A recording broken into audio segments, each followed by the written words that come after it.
Welcome to Beyond the Coverage. This is my hot take on Matej Mohoric's dropper seat post. We all saw him win Milano-Sanremo on a daring descent when he coming off the Poggio, and it was from edge to edge of every side of the street he could possibly take.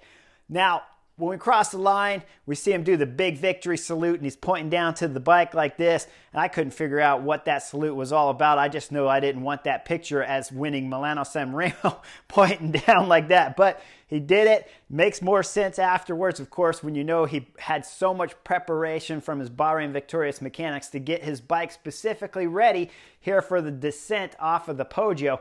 We all know it's a crazy, twisty, technical descent, but my 2 cents on it, really, my short take here is that I don't see it.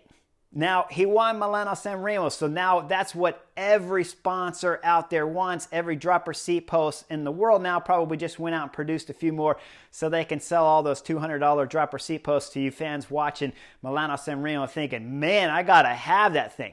But I got a little bit of experience when it comes to the team telling you different strategies and riders telling you different things, that I just always need to see the facts.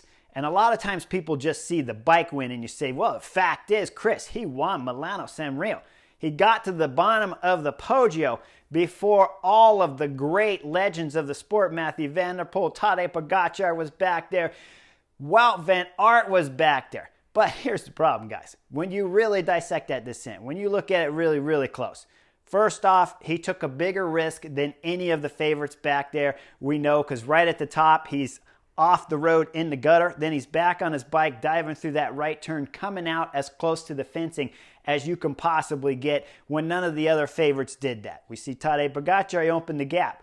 Further, when we get closer down to the bottom of the Poggio, we see that every time he's coming out of the corner, there's a motorcycle right in front of him. And so when he has that motorcycle directly in front of him, that's what's giving him all the speed. If you look at his speed through the corners, I guarantee you Wout van Aert's doing the same speed. You can match up, and if you had the real technical data, I bet Wout van Aert's going through just as fast. But when you have the motorcycle exiting those corners, that's where Matej Mohoric was really gaining his time on all the favorites back there. Along with the favorites were playing a little bit of games back there. There wasn't great chemistry and there's a little bit of hesitation. So when you're doing 50, 60, 80 kilometers an hour down this descent and those guys hesitate, that's going to give you 5 seconds right there. Now you throw in all the risk he took, because the very bottom, one of the last corners he did when he was going into the left corner, he lost his back wheel. They didn't show it if you were watching the live coverage on GCN. We had to find it later. My boy Garrett showed it to me later from YouTube, and they had a better angle of it, and he loses the back end, not once, but twice, and then almost crashes into the planter and saves it and comes out. Does he have great bike handling skills? Yes. But when you look at the very bottom of the Poggio, remember, I counted it as 7-8 seconds of a lead that he came out of the bottom of the Poggio with on Wout van Aert, Tadej Pogacar, and Primož Roglic that were chasing most of the time down that Poggio. When you do the math, when you look at that motorcycle pulling him in front of him, when you look at the risk he's gaining going through those corners, and you could call it the dropper post if you want, but there's no doubt he's taken more of a risk than any of the favorites back there, and that's why Tadej Pogacar sat up. It wasn't because the dropper post was allowing him to go through those corners at the same kind of risk level as Tadej Pogacar was taking. His risk level through those corners were way over Tadej Pogacar, Wout van Aert, and of course Mathieu van der Poel back there. So before you go out and spend $200, the simple thing when you look at it, because I remember going with Frances de Jure when I was there in the 90s, and they said, hey, Chris, why don't you eat pasta for breakfast? I said, I hate pasta for breakfast. And the Soigneur looked at me and said, the guy who won the race last week, he ate pasta. I looked up at the Soigneur because I'm sitting at the table, and I look up at him, and I said, everybody in the race ate pasta. Of course the guy who won ate pasta.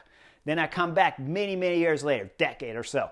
I'm riding with Radio Shack, and I show up late to the season because I normally start my season at Trino Adriatico, and I show up there, and we're getting ready for the team time trial, and the Soigneur goes, you want some beet juice?